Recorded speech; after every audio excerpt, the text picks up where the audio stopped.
Pamilyar ba kayo sa halamang ito? Dahil kung maraming tumutubong ganito sa inyo at hindi mo nga ito pinapansin, ay napakarami ng mga bisa at gamit nitong taglay ang pinapalampas mo. Ito ang halamang loko-loko na mainam palang magagamit na panlunas sa ilang kondisyon sa kalusugan tulad ng pasma at gayon din sa pagluluto. Hello, what's up? Your best here. Halika dahil sa videong ito ay ating iisa-isahin ang mga kapaki-pakinabang na gamit ng halamang loko-loko dahil baka hindi mo lamang ito pinapansin at binibigyang halaga. Kaya naman kung bago ka pa lamang dito sa ating channel ay huwag mong kalimutan na pindutin ang subscribe button at ang notification bell upang lagi kang updated sa aking mga bagong uploads.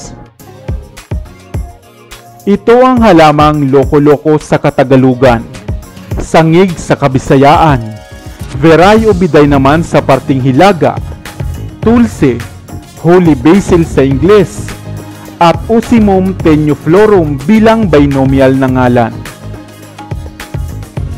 Batid nyo ba na ang halamang ito na loko-loko ay kadalasang makikitang tumutubo lamang sa mga kaparangan o sa tabing ilog, partikular na sa mga tropikal na bansa kagaya dito sa atin sa Pilipinas.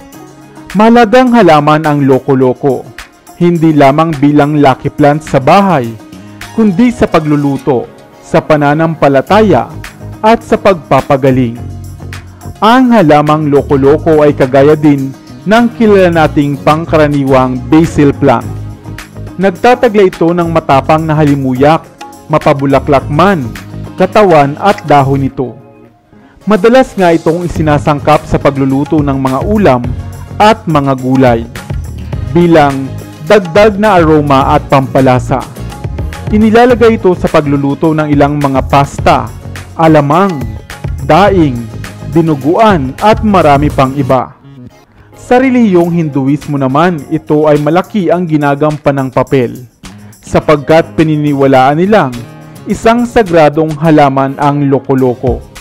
Maliban pa rito, batid mo ba na isang mabisang halamang herbal pala ang halamang loko-loko? Ito nga ay mainam para sa mayroong mga masakit na braso, binti, at namamawis na palad sa kamay at sa paa, o ang tinatawag ding pasma.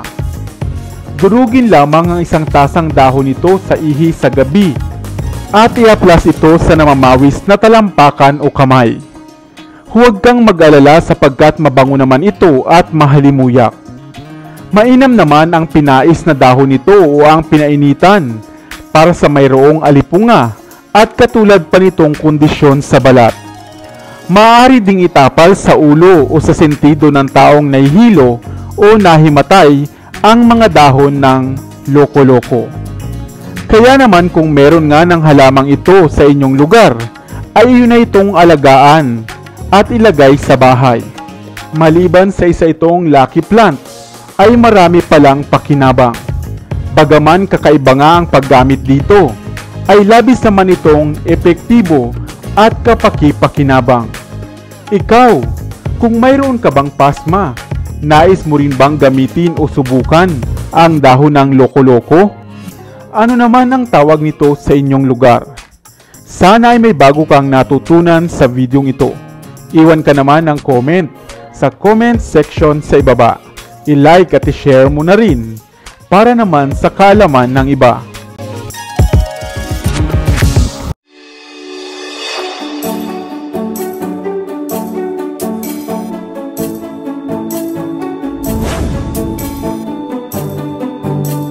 Hello, what's up? Your best here. Mahilig ka rin ba sa pagkain ng manok? O mga putahe na sinasangkapan ng manok? Ngunit papaano naman kung ikaw ay nasa gitna ng kagubatan at wala kang mapagkunan o mabibilhan nito? Ano ang maaari mong gawin? Batid mo ba na may isang natatanging fungus pala na kasing sarap at kasing lasa ng manok? Ito ay ang fungus na kung tawagin ay Laetipurus. Saan mo nga ba ito makikita At papaano nga ba ito kakainin? Tag-ulan na naman at panahon ng mga kabuti. Lalo na nga kapag kumikidlat at kumukulog sa gabi. Nakakain ka na ba ng ilang klase ng kabuti? Kabuti na maaaring tumutubo sa mga tuyong katawan ng saging, sa katawan ng tuyong kahoy, at mga nabubulok na puno. Masarap ang putahe na sinasangkapan ng kabuti. Nagdadala ito ng dagdag texture at kakaibang earthy na lasa sa mga pagkain. Subalit, narinig mo na ba ang kabuting ito na kung tawagin ay Laetipurus? Isang uri ng kabuti na kasing lasa at kasing sarap daw ng manok. Maraming hayop ang pinaniniwalaang kalasa ng karne ng manok, katulad ng lamang ng palaka, ng ahas, at ng bayawak. Subalit kung ikaw naman ay isang vegetarian, ang kabuting ito ang maaari mong subukan. Kabuti na napaka-flexible lutuin. Gaya ng manok, maaari mo rin itong sabawan, iprito, at ihawin. Ano nga ba ang kabuting ito? Ang Laetipurus ay isang nakakaing klase ng kabuti sa hanay ng mga fungus. Kilala rin ito sa ibang katawagan, kagaya ng sulfur shelf, chicken of the woods, o chicken mushroom. Sapagkat ang lasa nito ay maaaring maihambinga sa lasa ng manok. Subalit maraming klase ng kabuti ang maaaring kahawig ng kabuting ito. Kung kaya naman, mainam na huwag kayong basta-basta kumuha nito. Ang chicken mushroom ay isang animoy mga pile ng dahon na may kulay na naglalaro sa orange at dilaw, at kadalasang tumutubo sa mga nabubulok na katawan ng oak tree at iba pang kahoy. Madalas silang makikitang tumutubo sa panahon ng tag-ulan o fall season.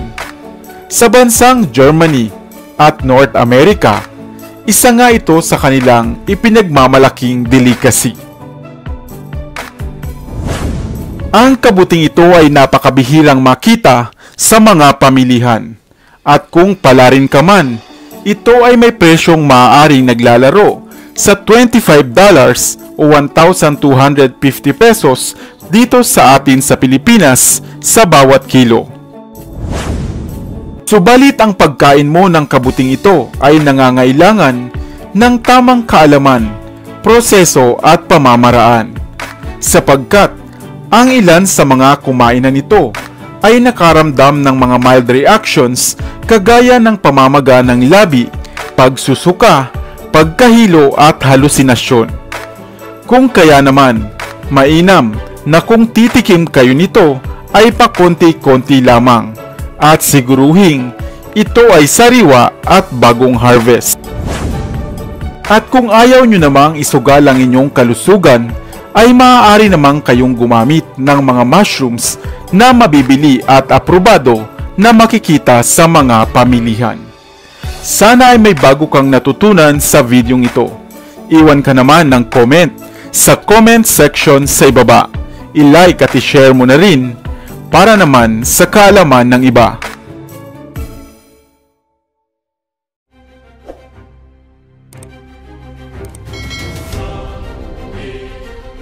Para sa mga kakaibang kwento ng inspirasyon, kaalaman, hiwaga at misteryo, ako pa rin ang inyong lingkod, ang inyong best para sa Best TV.